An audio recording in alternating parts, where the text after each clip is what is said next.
Bien sûr, c'est à la population congolaise. Aujourd'hui, nous sommes là, on voit tout ce qui passe dans le pays. Qu'est-ce qui ne marche pas, qu'est-ce qui marche. C'est un peu ça. Et nous tous, nous sommes là, nous sommes en mode, je sais pas, rupture.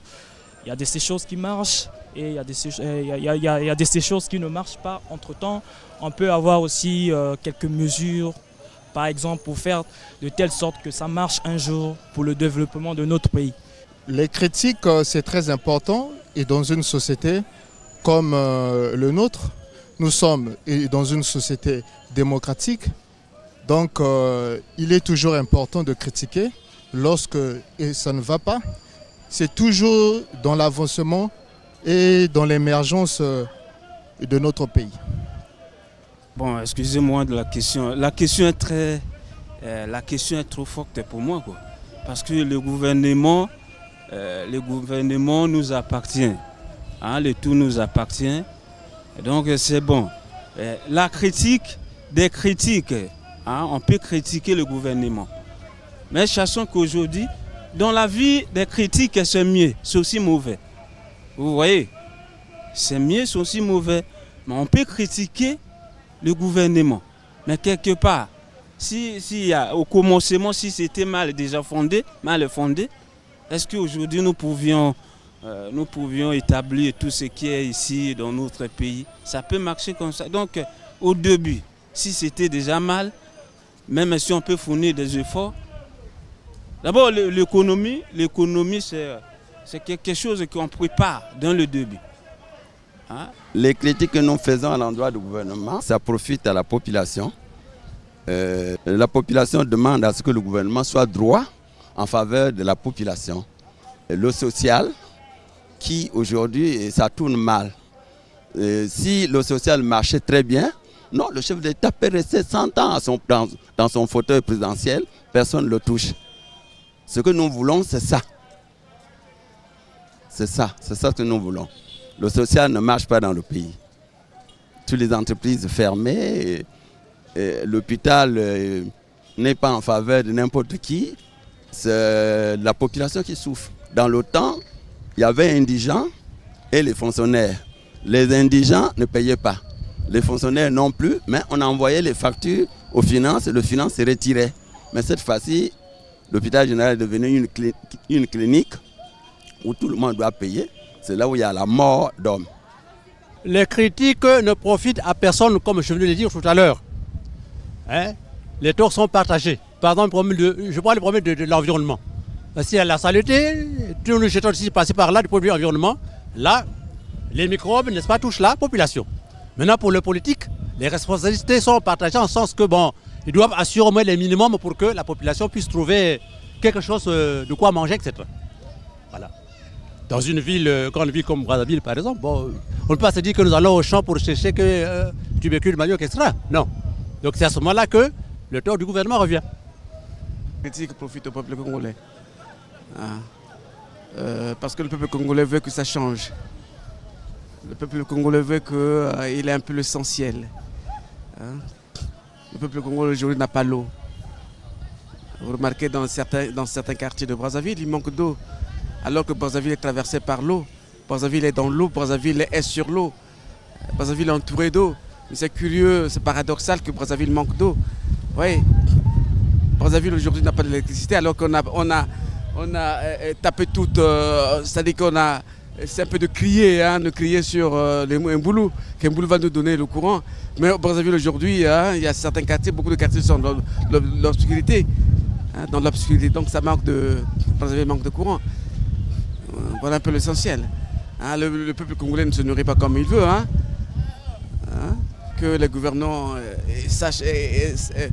essayent un peu d'améliorer les conditions, leur manière de gouverner le pays, la cité. La politique, c'est l'art de gouverner la cité.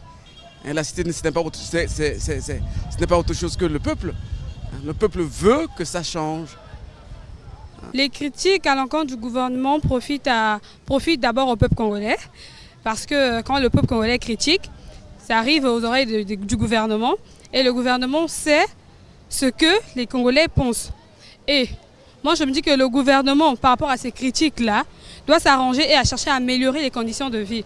Parce qu'aujourd'hui, nombreux étudiants finissent à l'école, ils ont des diplômes, il n'y a pas de boulot. Et nos papas qui travaillent, il n'y a pas de salaire.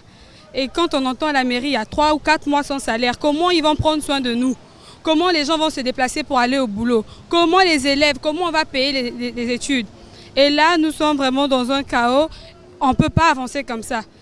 Et le peuple congolais doit toujours continuer, on continuera toujours à critiquer l'État, le gouvernement, pour que le gouvernement puisse prendre en charge et améliorer les conditions de vie. Parce que là, ça ne fait pas l'affaire, ça ne marche pas.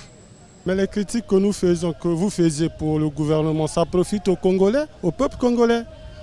Ce n'est que ça que je peux dire. Ça en profite au peuple parce que le peuple souffre.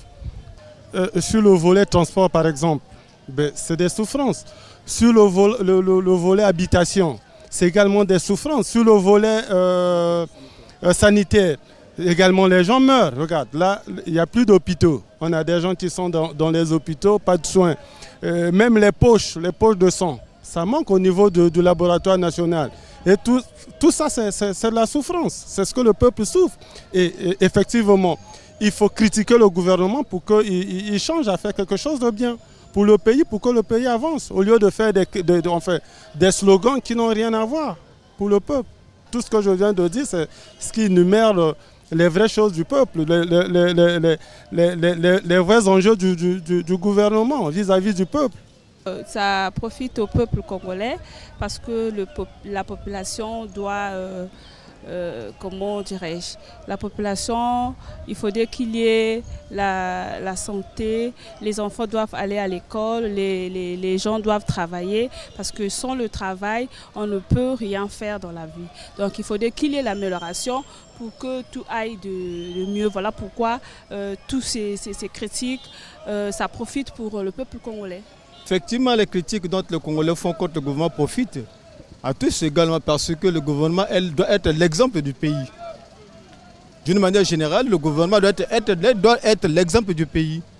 Et également, cela profite également au peuple congolais parce que si le gouvernement peut s'en tenir aux critiques dont on leur fait, et une fois mises en application, les populations également doivent en tirer profit.